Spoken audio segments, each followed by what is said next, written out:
and she has graduated to an advanced rock, write, and record, and she has come to summer camp, and she's only a year away from becoming what we call an MIT, a musician in training, where she's actually assisting teachers that are working with the 7-year-olds in a Jam Band 101.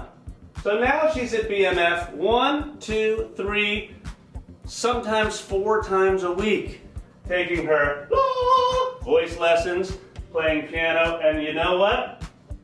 She's made about 25 more musical friends.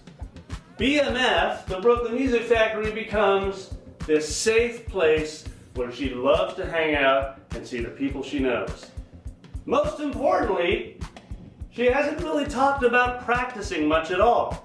She's playing so much music here, she's listening to music at home, she is practicing and playing all the games that BMF is famous for at home, but there's not a whole lot of work on Mom's part to try to get her to practice. Now, here is the pivot point. For all of you that took music lessons as kids, parents made you take lessons, most likely you quit when you were about 12. Allie now has 2 mentors at the BMF, plus her rock, write, and record teacher who's a mentor to her, and she is not only feeling supported by multiple adults that have her interest and her passion for music in mind, but Allie is also feeling a sense of responsibility and a part of something that's bigger than her. That is the pivot point, because all of a sudden she identifies herself as a musician, and most importantly, a musician for life. She can't see any possible way that in her week she would not play music with others at least a few times a week. Those others could be teachers, those others could be her friends, those others could be her bandmates. But she sees making music, whether singing with her friends, playing in a band, or playing with her teacher, as an absolute vital part of her week. So now she's 15, 16, she's in what we call a touring band. So she's recording an entire original record each year in a professional studio. She's playing 7 gigs a year around Brooklyn.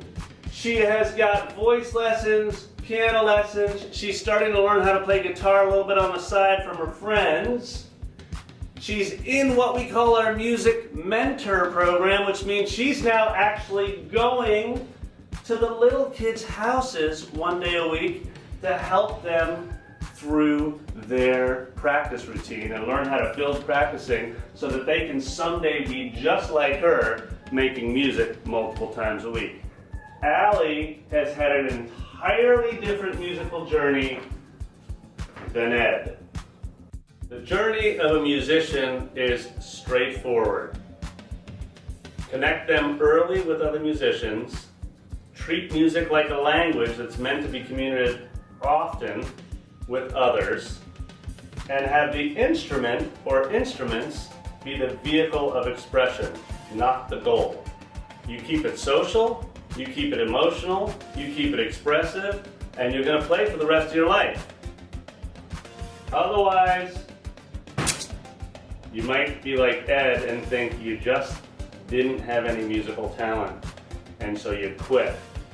You don't want Ed to grow up and as an adult say to himself, I wish my parents hadn't let me quit.